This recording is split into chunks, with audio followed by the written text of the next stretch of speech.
boa tarde, estamos chegando. O programa Gente que Fala está no ar, 12:04 agora. Eu sou o Mauro Friesman. Nossa audiência nos acompanha pela Rádio Trianon AM 740 de São Paulo, pela Rádio Universal AM 810 de Santos, pelas redes sociais também, imagens do Instagram, do Facebook, do nosso canal no YouTube. Aquele convite diário, pessoal, para você seguir a gente, curtir, compartilhar os nossos conteúdos pelo WhatsApp, 973350038 é o número, 973350038, e nas redes sociais, não se esqueçam, sempre marcando a hashtag Programa Gente que Fala. Hoje, terça-feira, a edição com o apoio do Instituto Orbis de Pesquisa, e para a conversa de hoje, vamos escalar aqui o nosso time, os nossos entrevistados. Primeiramente, o prefeito de São Bernardo do Campo, no ABC Paulista, Orlando Morando, do PSDB. Tudo bem, prefeito Orlando Morando? Boa tarde.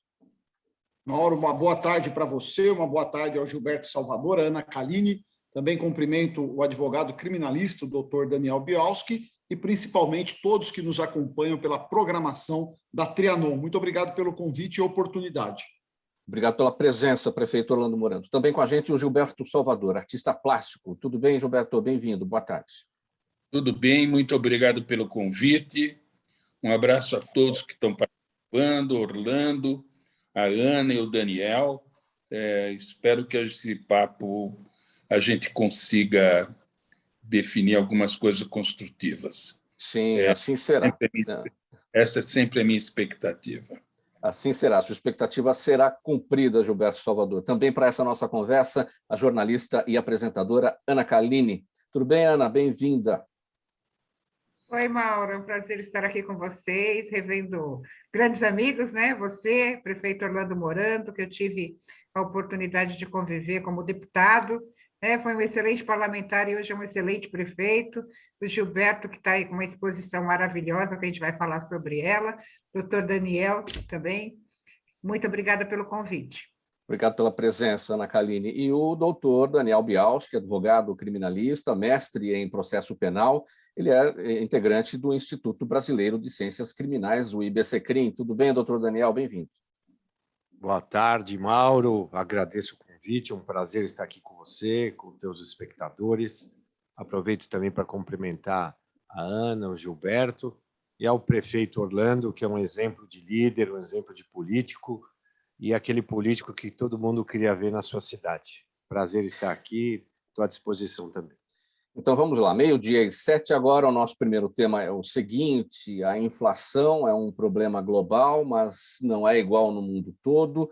No Brasil, ela deve encerrar o ano maior que a de 83% dos países, segundo um levantamento da Fundação Getúlio Vargas, que é baseado nos dados divulgados pelo Fundo Monetário Internacional, que alertou para os riscos da alta generalizada dos preços.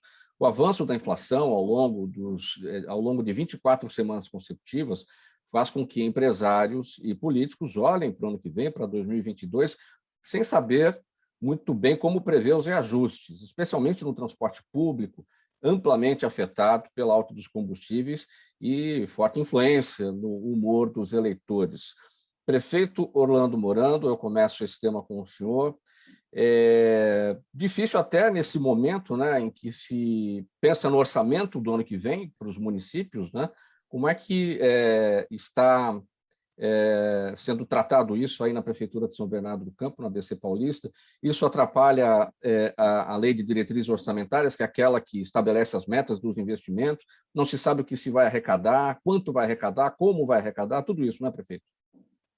Mauro, o que mais me preocupa não é o poder público, é o bolso do cidadão, que está pagando R$10 numa dúzia de ovo, R$10 numa lata de óleo, R$35 num quilo de carne de segunda, e isso é exclusivamente irresponsabilidade do ministro Paulo Guedes. Aliás, nem sei se ele anda pelo Brasil, porque ele naufragou completamente. Eu tenho evitado ser crítico ao governo Bolsonaro, até porque não é papel do prefeito ficar criticando. As eleições serão só o próximo ano, mas é inevitável que o governo precisa agir. E nós estamos vivendo um momento mais atípico. Inflação, via de regra, está associada ao aumento do consumo. Nós estamos em uma retração econômica, 15 milhões de desempregados, um grande problema da baixa no consumo e inflação em alta. É óbvio que existe um erro claro e objetivo no câmbio. As pessoas estão reclamando acertadamente que o preço da gasolina, que é sempre uma referência, o botijão de gás, se você dolarizar, é o preço médio mundial. Aonde está o grande problema? Na desvalorização do real. Sim. O Brasil não aceita ter $1 e não consegue ter um câmbio de 5,50. Aí você que está me ouvindo fala, prefeito, então é simples? É simples. O governo precisa desapegar dos 3B pela qual ele governa, que é a bancada da Bíblia, a bala e o boi. O Bolsonaro, economicamente, só tem um viés, o agronegócio. O agronegócio vai bem naturalmente. Ele não precisa manter o câmbio inflacionado e, infelizmente, punir os mais pobres. O que está acontecendo com o Brasil, o pobre ficou mais pobre, a classe média está ficando pobre e o rico está ficando mais rico, porque é quem exporta commodities. Hoje está faltando carro, está faltando peça e voltou a faltar comida na mesa do brasileiro, não por falta de alimento. Nós somos o terceiro maior produtor de alimentos do mundo. É inaceitável que um dos maiores produtores do mundo consiga ver o seu povo comendo pé de frango e pegando o resto de osso, porque a nossa commodities está muito valorizada internacionalmente por conta de um câmbio.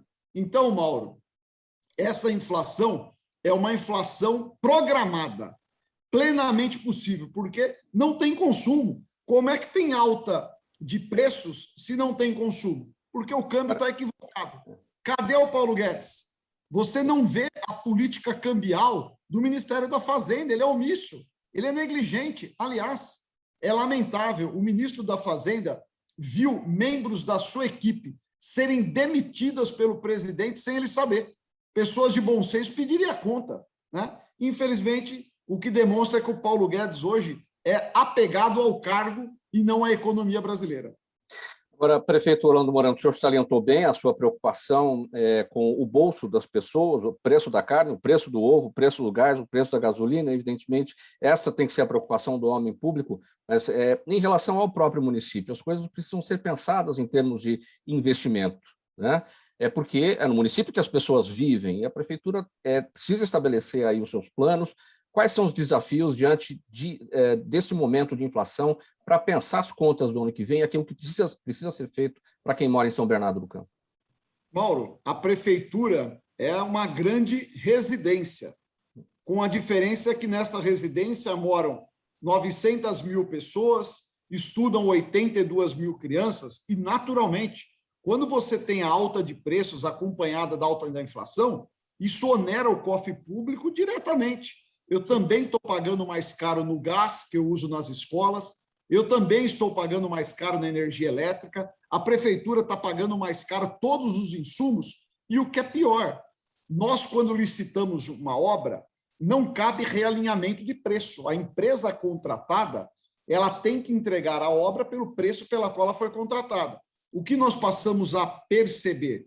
Que empresas, muito provável, vão abdicar dos seus contratos porque o preço do aço subiu 50%, o preço do cimento subiu muito. Então, este efeito inflacionário reflete diretamente nas finanças do município. E o que nós estamos fazendo, que é o que eu já faço ao longo destes 5 anos, é cortando despesas. Agora eu vou leiloar perto de 200 carros oficiais novamente, totalizando 600 carros próprios que a prefeitura não dispõe mais. Cortamos quase 400 cargos comissionados. Criamos um grande programa de economia de água junto com a Sabesp, para não ter desperdício, colocando torneiras inteligentes em todas as escolas. Só que chega um ponto que você não tem mais despesa para cortar.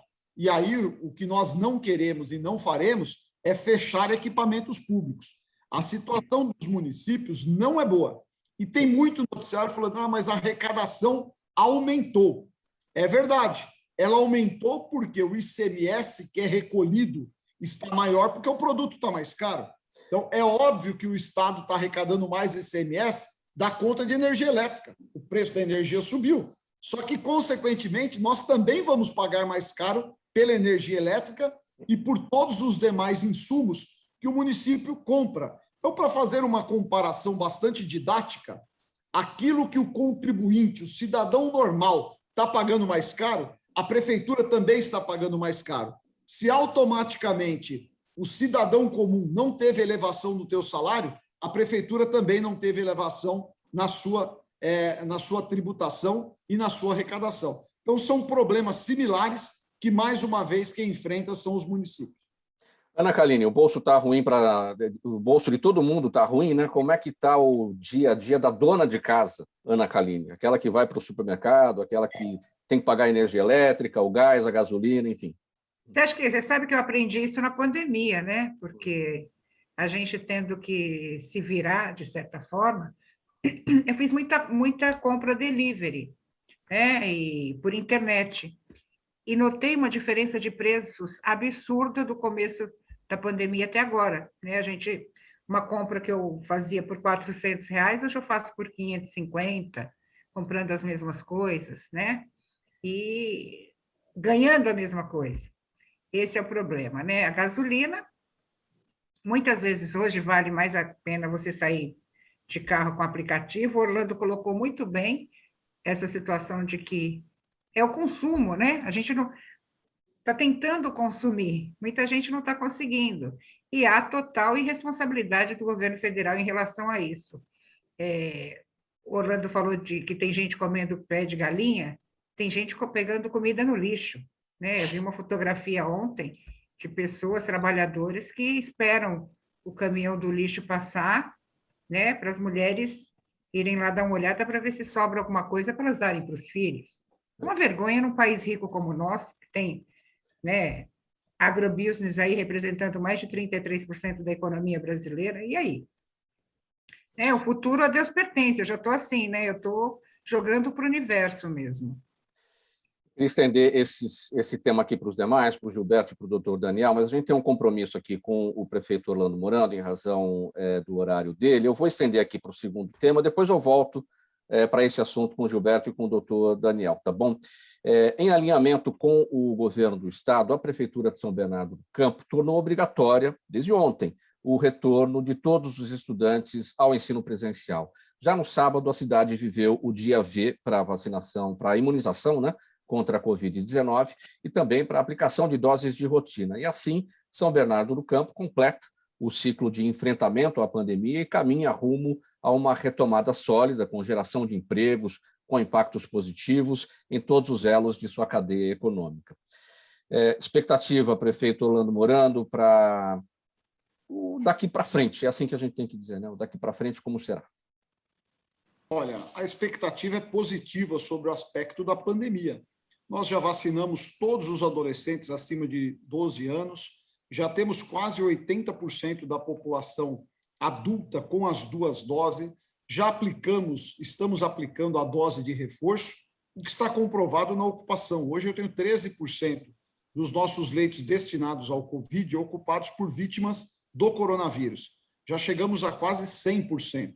Lembrando que em São Bernardo não faltou nem leito e nem UTI. Pelo contrário, nós abrigamos e recebemos pacientes de outras cidades e até mesmo de outros estados. A expectativa é boa. Nós não podemos levar o sentimento de que a pandemia acabou. A pandemia existe e ainda mantém uma média diária triste de 500 vítimas fatais por dia. Agora, este novo normal é plenamente possível ser adaptado e aceito. Aqui, nós voltamos às aulas presenciais com 100% dos alunos desde o dia 2 de agosto. O Estado agora tornou obrigatório com base no Conselho Estadual de Educação, mas nós já havíamos retomado. Não tivemos nenhum problema, felizmente, e graças a um bom Deus, não perdemos nenhuma criança da nossa rede municipal após o retorno das aulas. Então, nós estamos voltando com prudência, com responsabilidade. Ainda há restrições sobre shows, espetáculos, especialmente para público em pé. As atrações em casas noturnas, com público sentado, já voltou. Já percebemos a retomada com novos bares, restaurantes abrindo em São Bernardo. E eu estou falando não de estabelecimento que fechou na pandemia, investimentos novos. E a prova disso, Mauro, desde janeiro deste ano, o CAGED, que é o índice oficial que mede a geração de emprego em detrimento aos desempregos, é positivo em São Bernardo. Nós mais geramos postos de trabalho do que perdemos. E é assim que nós queremos manter. São Bernardo tem um bom protagonismo. Doutor Daniel Bialski, que é advogado, sabe o quanto a carga tributária é importante.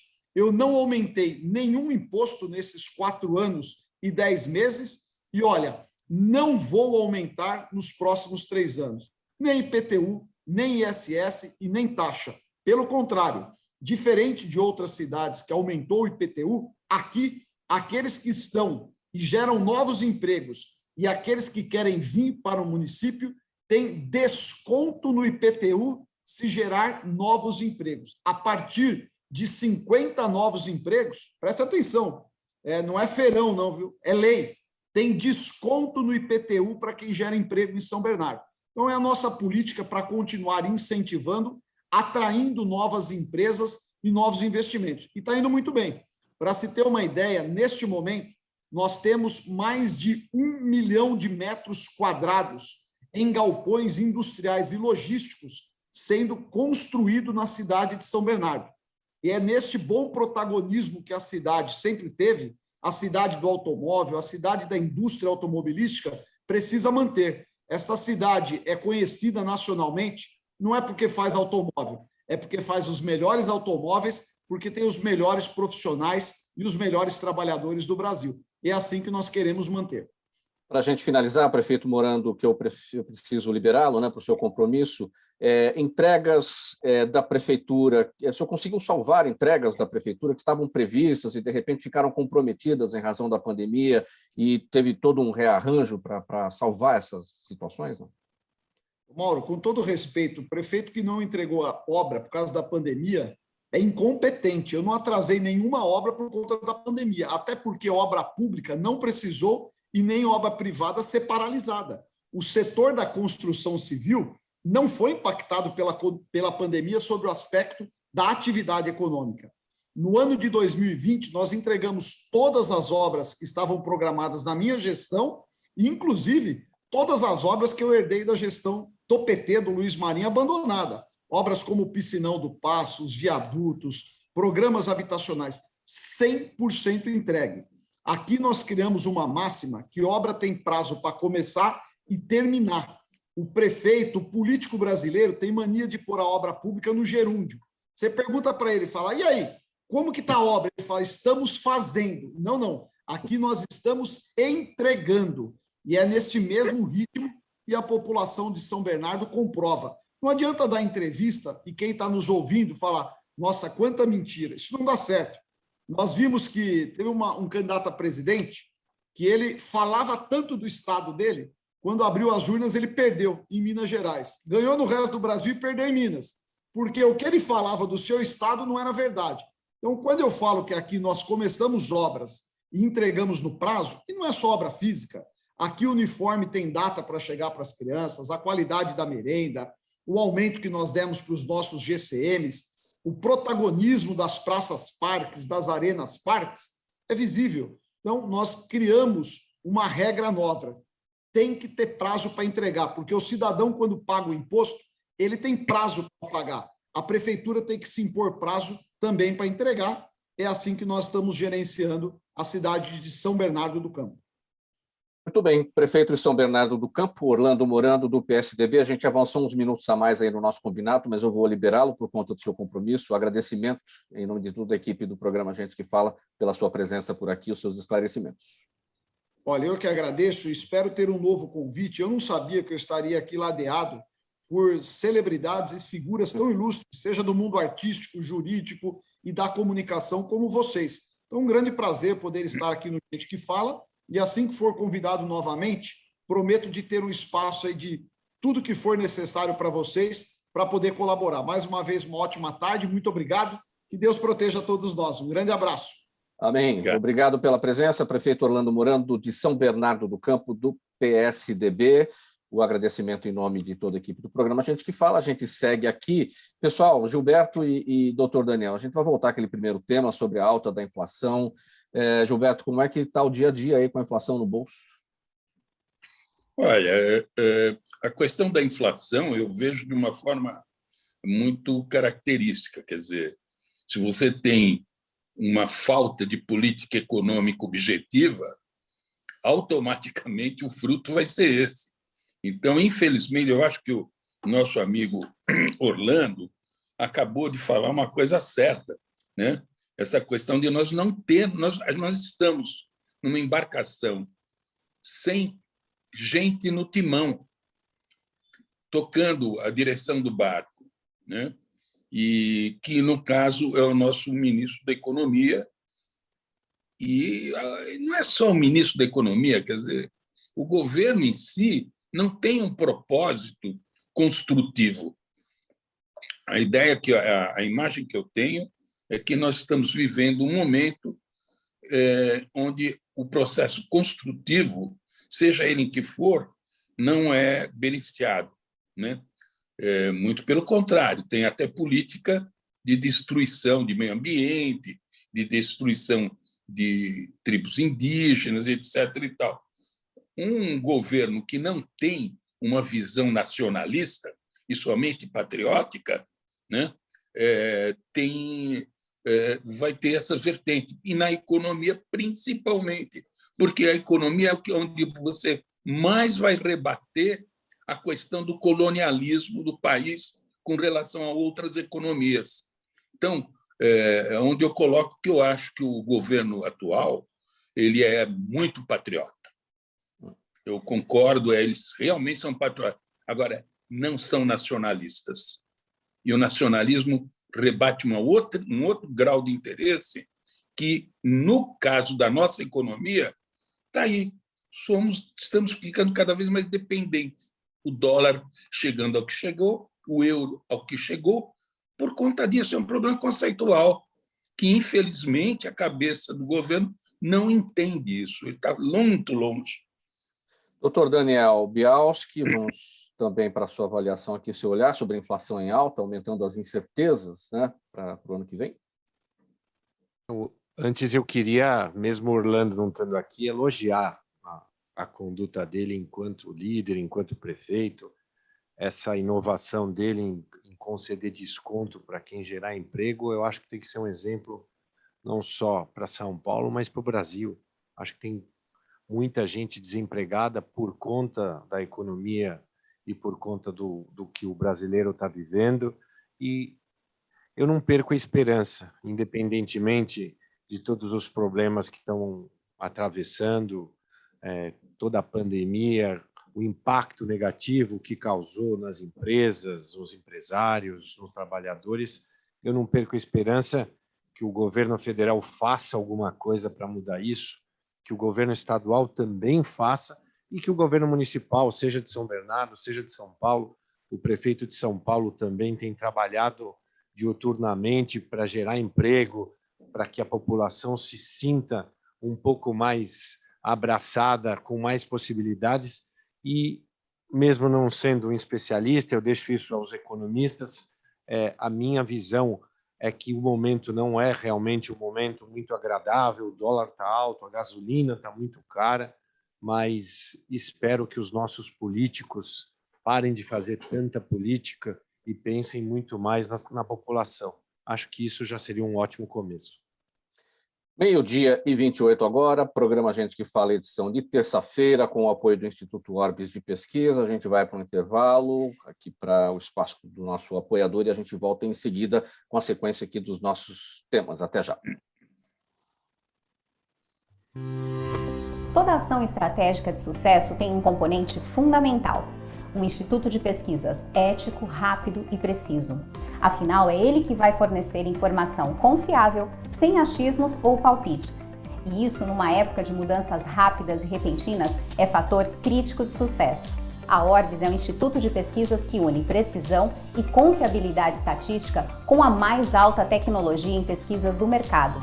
Tem inteligência artificial, robótica e Big Data, entre outros recursos, para que você tenha uma informação correta, confiável, com o menor custo e no menor tempo possível.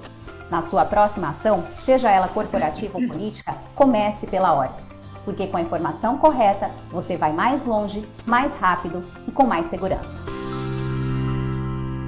Meio-dia e 29, de volta com o programa Gente que Fala, edição de terça-feira, com o apoio do Instituto Orbis de Pesquisa, Rádio Trianon AM 740 São Paulo, Rádio Universal AM 810 Santos, redes sociais também, imagens no Instagram, do Facebook e do nosso canal no YouTube para você acompanhar. Nosso assunto agora, desde a implantação do Pix, em novembro de 2020, cresceu o número de crimes, como furtos de celulares, sequestros relâmpagos, onde as vítimas são obrigadas a esvaziar suas contas pelo celular.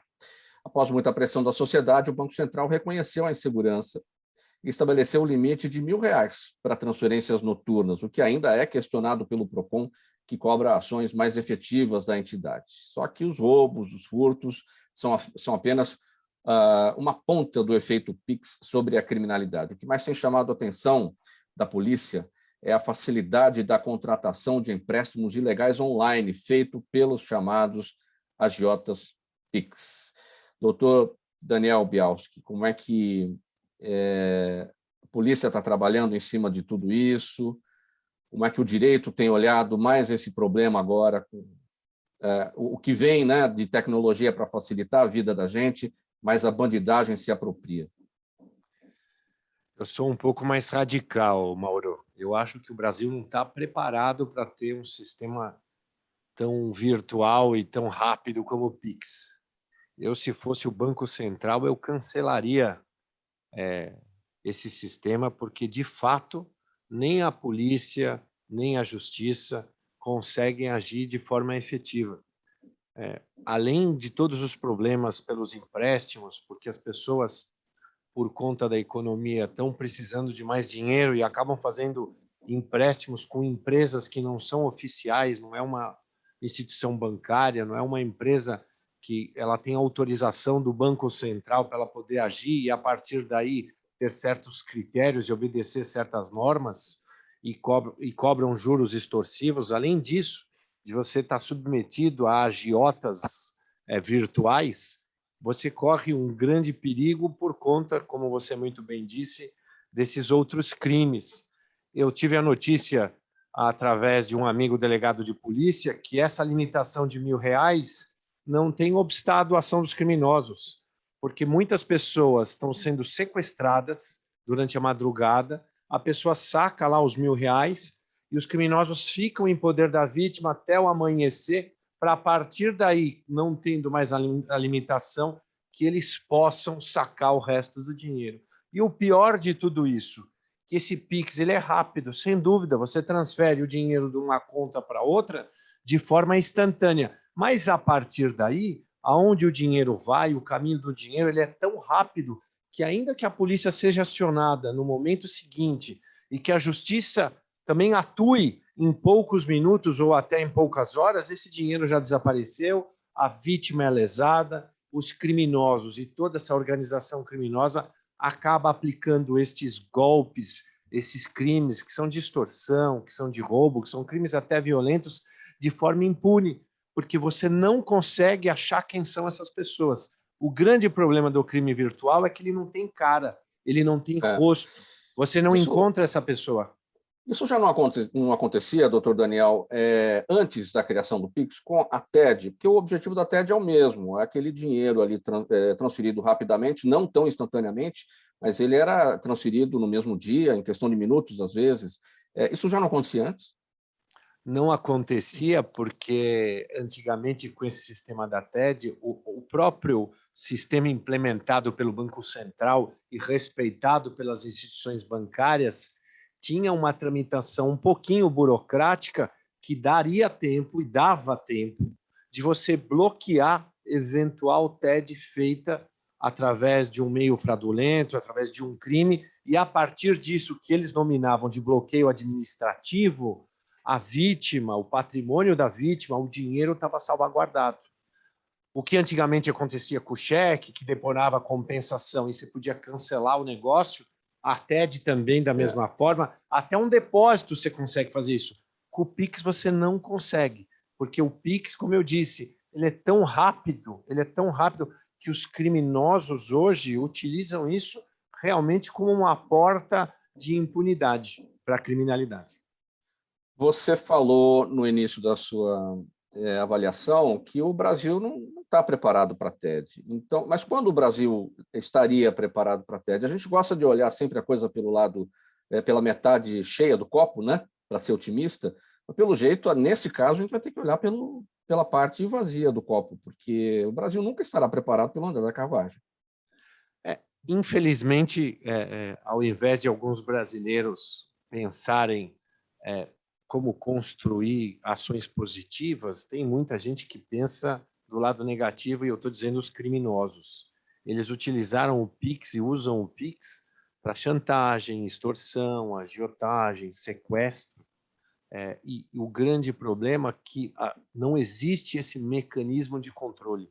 Nem o Banco Central, nem a polícia ainda conseguiram chegar num consenso de que forma você pode fazer um controle desse. E eu vou até mais longe. Se a gente não consegue nem mesmo achar quem é o criminoso que usa a tua foto num outro telefone para pedir dinheiro para os seus amigos ou para os seus familiares, quanto mais de um Pix que não tem nenhum número para ser rastreado, não tem nem uma conta de depósito, porque você hoje abre uma conta corrente dessas contas virtuais digitais em poucos minutos. Essas quadrilhas, elas abrem não uma conta, elas abrem dezenas de contas. Eu tomei ciência de um caso em que uma mulher tinha 47 contas e ela mudava os nomes, e ela mudava o seu rosto, e ela mudava os documentos, ela falsificava de uma forma que o próprio sistema de segurança da instituição bancária não identificava que era o mesmo rosto, ao ponto dela conseguir utilizar essas 47 contas para distribuir o fruto do golpe. E, a partir daí, em alguma ponta, esse dinheiro é sacado, e, a partir do que esse dinheiro é sacado, nunca mais a vítima consegue recuperar. Ana Kaline, você usa Pix? Não usa? Tomou aí as suas precauções, suas medidas aí em relação a tudo isso que está acontecendo? Uso. Depois que o doutor Daniel falou, agora eu vou parar de usar. Quer dizer, é um facilitador, né? Vamos dizer que não, para os leigos, principalmente, assim como eu, que não via com esse parâmetro que colocou o doutor Daniel. Tomo minhas precauções como? Não ando com celular, né? Faço muitas compras aqui no mercadinho, levo cartãozinho, pago, tal.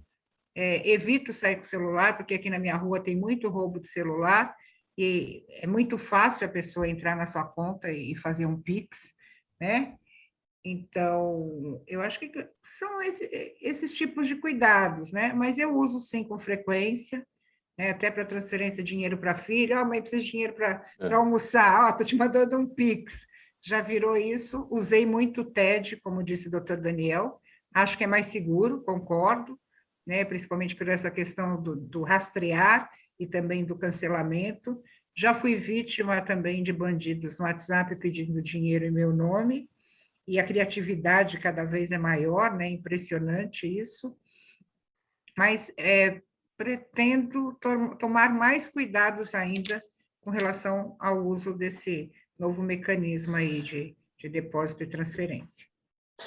Gilberto, sua relação com o Pix, aliás, a gente pode até fazer um exercício aqui. Você, Gilberto, Ana Kaline, doutor Daniel, depois vocês podem abrir os seus aplicativos dos bancos e olhar lá o limite que o banco estabeleceu de transferência para o Pix. Vocês vão ver lá facilmente, 50 mil, 60 mil, 100 mil, 150 mil, porque eu já fiz isso e verifiquei lá 160 mil, se não me engano, era o limite que estava lá previsto, sem que eu tivesse pedido.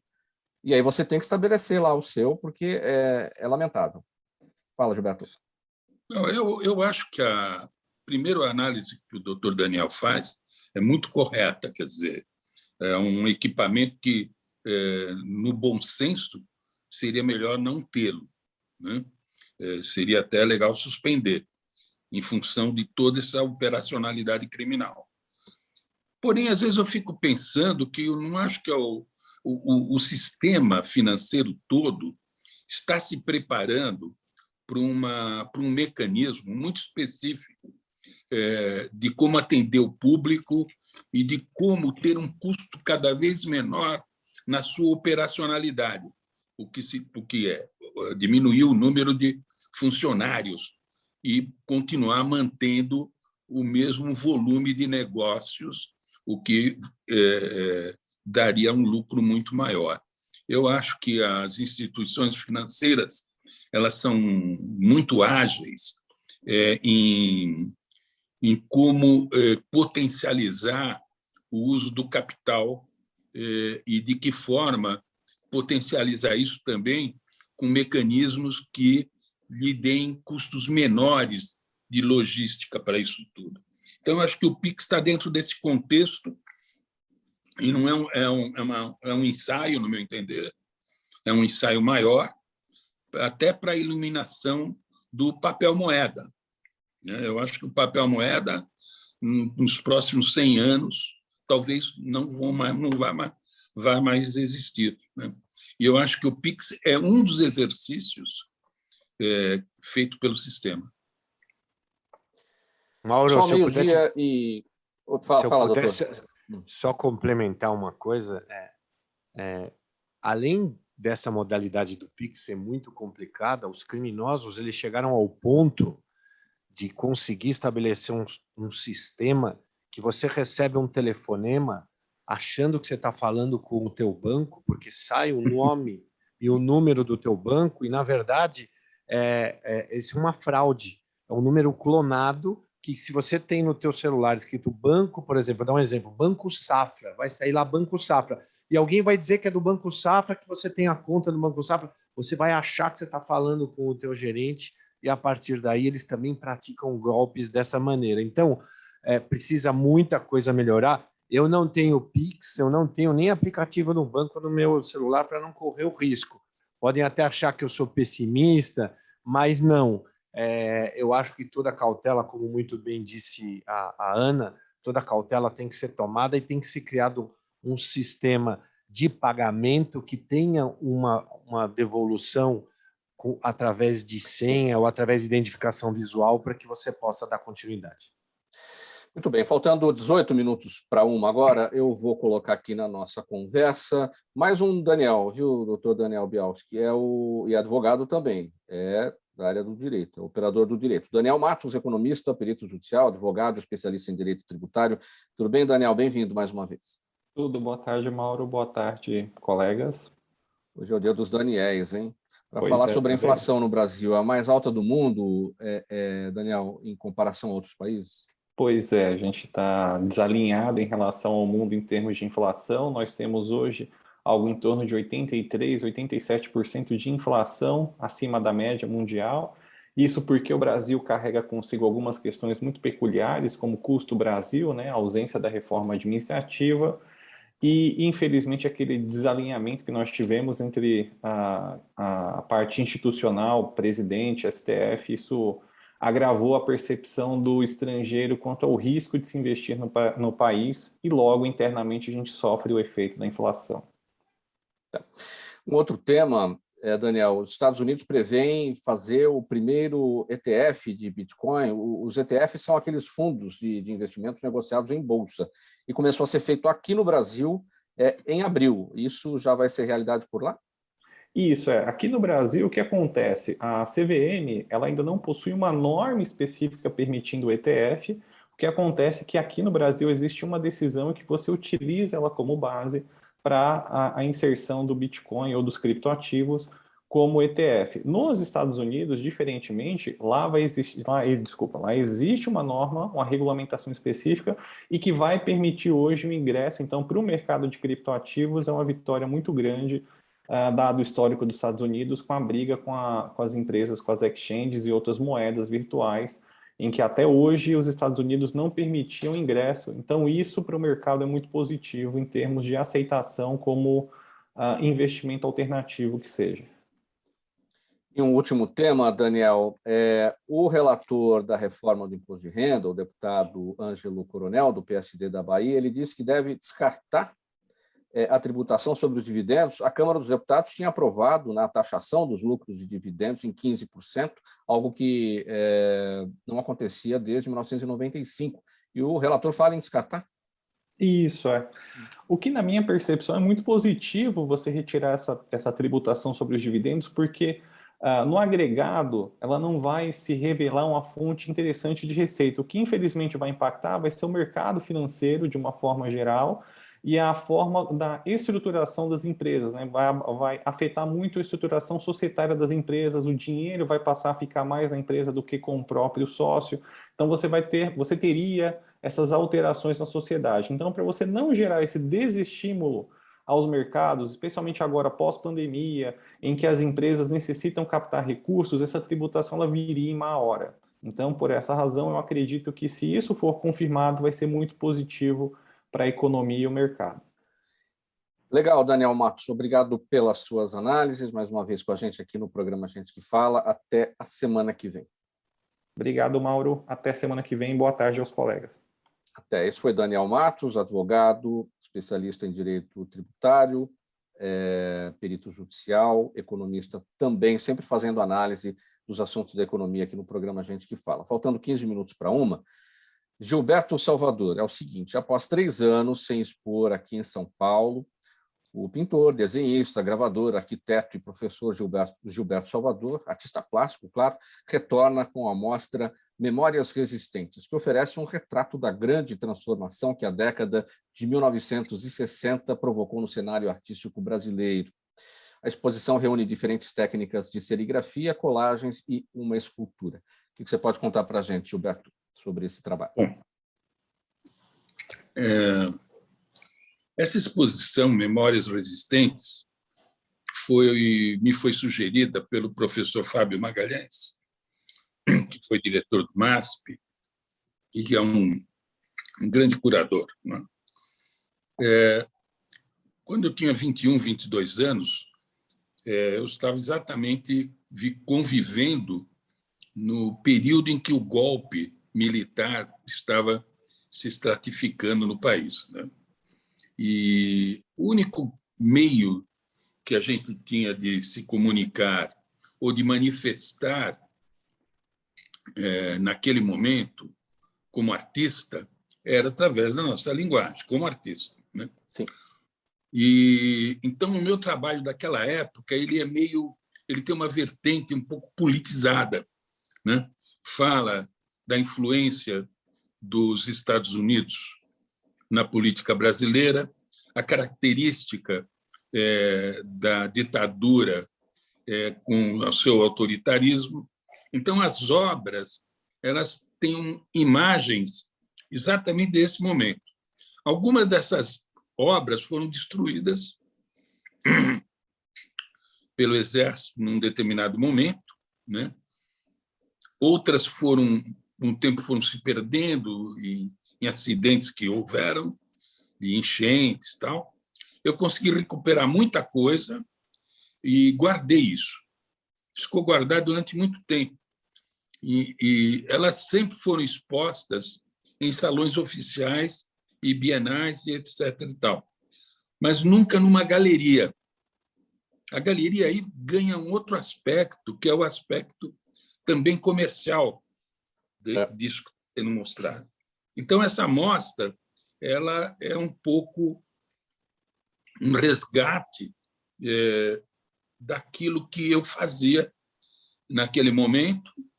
E, para minha surpresa, a hora que nós acabamos de montar a galeria, a exposição, alguns colegas se surpreendiam com essa questão da novidade que eles viam, que eles não conheciam, né? E era o que eu fazia naquela época. Enfim, eu acho que a exposição ela tem muito mais um caráter de respeito iconográfico pela obra do artista, mas deixa muito claro uma coisa que hoje é patente, quer dizer, sim, o não à violência, né? O não à ditadura. E eu acho que é um momento, nós estamos vivendo um momento, eu não acredito em que haja condições de golpe no país, longe disso, mas eu acho que vivemos um momento politicamente delicado. Gilberto, uma pausa aqui na nossa conversa, a gente já volta a falar sobre a sua exposição, só para a gente se despedir do Dr. Daniel Bials, que a gente combinou com ele 12h50, a saída dele, em razão de compromissos também. Doutor Daniel, muito obrigado pela presença, pelos esclarecimentos aqui em relação aos seus assuntos, essa importante preocupação com tudo isso que está acontecendo por conta do PIX, né? Enfim, a gente aguarda aí a sua presença em outras edições do programa para novas conversas. Obrigado, Mauro. Eu fico à disposição quando for possível. Terei o maior prazer em participar. Desejo sucesso ao Gilberto. Um beijo, Ana, e bom dia a todos os espectadores. Até logo. Obrigado. Até a próxima. Doutor Daniel Bials, que é advogado criminalista, mestre em processo penal, e ele integra o Instituto Brasileiro de Ciências Criminais. A gente liberou ele aqui mais cedo em razão de compromissos também. Nós vamos seguindo aqui com o Gilberto Salvador, falando sobre a mostra Memórias Resistentes. Onde é que o público pode acompanhar, Gilberto, o seu trabalho? Entendi. Onde é que o público pode acompanhar o seu trabalho, Memórias Resistentes? Essa exposição está na Galeria Frente, que é na Rua Melo Alves, número 400, e é uma coletânea muito específica. Daquilo que eu elaborei até o ano de 69. De 69 para cá, todo o meu trabalho se modificou e não foi por essa vertente panfletária, digamos assim. Que público você espera? O mais jovem, o mais velho? É sempre importante a gente trazer a história para que ela não se repita. Muitas histórias não devem ser repetidas e muitas delas estão contadas no seu trabalho, e essas histórias têm que ser contadas para o público jovem. Olha, eu sou muito realista, né? Eu acho que artes plásticas é uma área muito específica, né? Mas o que mais me surpreendeu no dia da inauguração foi um número muito grande de grafiteiros presentes, juventude, ou seja, grafiteiros presentes, não só me apoiando, como falando de referências dos seus trabalhos com relação a isso.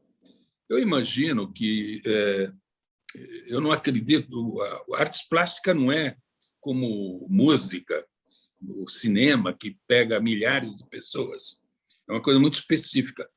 Porém, é uma linguagem que faz parte da definição do caráter do nosso país, né? Então, todo país tem uma definição de caráter, né? E esse caráter, normalmente, é definido pelos produtores culturais, né? E o artista plástico é um dos produtores culturais, né? Então, nesse sentido, não há uma expectativa de atingir um público grande. Não, nada disso. Eu acho que tem uma participação muito específica, um público muito específico, mas que faz a referência de um momento histórico também determinado. Faltando agora 7 minutos para 1, no programa Gente que Fala, Ana Calini. Vamos lá. Olha, a volta do programa Ana Calini Entrevista, já tem dia e hora marcados. Prestem atenção, dia 3 de novembro, às 11 da manhã, trazendo o seu formato original, com 1 hora de bate-papo e cheio de informações. Na primeira edição da nova temporada, a apresentadora Ana Calini entrevistará Letícia Vieira. Ela foi participante dos reality shows Power Couple Brasil e Troca de Esposas, todo mundo se lembra, né? Além de sua experiência nesse tipo de entretenimento, Letícia Vieira também falará sobre seu trabalho como fisioterapeuta e hipnóloga. O que você traz de novidade? Por que você parou o programa? Foi contra a pandemia? O que fez esse gap aí, essa lacuna? Eu sou meio old fashion, né? Eu gosto do papo tete a tete, assim como você. Para a gente é super esquisito estar longe, né? Para quem está acostumado a bater papo presencialmente, é muito complicado. Então, durante a pandemia, eu optei por reprisar, né, algumas entrevistas e voltar depois que tivesse tudo em ordem. Mas, infelizmente, né, não deu para esperar, eu tive uma cobrança principalmente do diretor da UTV, o Luquete, você não vai voltar, você não vai voltar. Então, eu voltei de forma remota, né, com a Ana Kaline completando 5 anos, neste ano de 2021. Comecei com a Ana Kaline entrevista logo depois que saí da TV Assembleia, acho que para não enferrujar, né, e para manter esse contato que eu gosto muito. Então, é estranho, ainda estou me adaptando, né? Já gravei com a Letícia, que eu estreio, já gravei com a Silvia Vinhas, nossa colega jornalista, gravei com um cantor novato chamado Kevin Marques, que é ótimo, e com um compositor antigo, Luli Chiaro, né? E estou, assim, me readaptando, né, Mauro, Você citou o Alberto Luquete, que é o diretor do canal, diretor do UOL TV. Agora, quem é o diretor do seu programa? Quem é que te dirige? Quem me dirige é o Paulo Afonso, né, que é responsável por tudo lá. É um menino jovem, né, o sangue jovem do programa. E é um programa feito por pouca gente, né? Você sabe que não é fácil, né? Mas que é feito com muito carinho. Eu convido amigos, eu sempre falo que eu só convido amigos, porque é uma sala de visita mesmo, e é um bate-papo bem descontraído. Eu não discuto pauta, né? Eu recebo as mini biografias dos meus convidados e delas eu tiro algumas coisas, não programo nada, não gosto, acho que tem que ser, né, na surpresa mesmo, a entrevista para ser gostosa, né? E, de repente, a gente tirar algo do entrevistado que não seja preparado, mas ele reprisa na TV Guarulhos, né? Que o diretor de lá é o Fernando Mauro, né? Nosso colega também. Sim. E fica disponível no portal da Viva Web TV, que é uma TV do Iório Neto, voltada para o esporte, tem muito futebol, mas ele coloca o meu programa exatamente para quebrar um pouco essa coisa do totalmente esportivo. Mas eu adoro, né, Mauro? A gente que nasceu para fazer isso, eu não sei mais o que fazer assim, eu não tenho ideia do que eu poderia fazer de diferente. Bom, aí você escolheu a Letícia Vieira para essa reestreia, algo em especial? Já tem spoiler? Você pode dizer alguma coisa que ela deixou no ar ali? A Letícia teve uma história de vida que, numa época que a gente discute muito questões de relacionamentos, né? A Letícia foi casada com um cantor, com Marlon, um cantor bem famoso, a questão da traição, do dar a volta por cima, da redescoberta, né? Ela se redescobriu como pessoa, mudou o foco, né, da vida dela, fez uma imersão, né, se autoconheceu e conseguiu superar. Acho que o exemplo da Letícia é muito bom para a mulher. Ela se dedicou 15 anos a um casamento, né? E não é fácil, o que ela passou não foi fácil, uma traição por amiga, né? Aquela coisa, uma história que ela não gosta nem de falar muito, a gente falou muito en passant sobre isso, para falar mais da redescoberta, e foi muito legal, porque ela se reconstruiu. E é muito bom ver a verdade e o brilho no olhar, né? Exatamente para que sirva de exemplo para outras mulheres que enfrentam a mesma situação, e homens também, né? A gente fala que a mulher é traída, o homem também tem, né? Esse tipo de experiência. Então, é para todo mundo pensar que o mundo não acaba, né? Quando você tem uma decepção forte na vida. Muito pelo contrário, ele pode estar começando. 2 minutos para 1 agora. Perguntas aqui da nossa audiência. Uma para cada um aqui. Gilberto, o seu Jaime do Jardim Bonfilholi está todos os dias com a gente. Ele pergunta por que a arquitetura brasileira gosta tanto de projetar imensos edifícios envidraçados, lembrando que o Brasil é um país tropical. Acontece que existe uma técnica para isso, né? E os arquitetos conhecem muito bem isso. O efeito estufa a que ele está se referindo, todos os arquitetos são atentos a isso. Então, não é bem, é envidraçado num determinado momento que você está olhando, mas esse vidro hoje usado é um vidro de alta tecnologia, que não tem problemas de efeito estufa, né? Mas, como a arquitetura é um assunto que eu não estou muito afeto, apesar de ter sido professor da Faculdade de Arquitetura durante um bom tempo, não é esse o fator, né?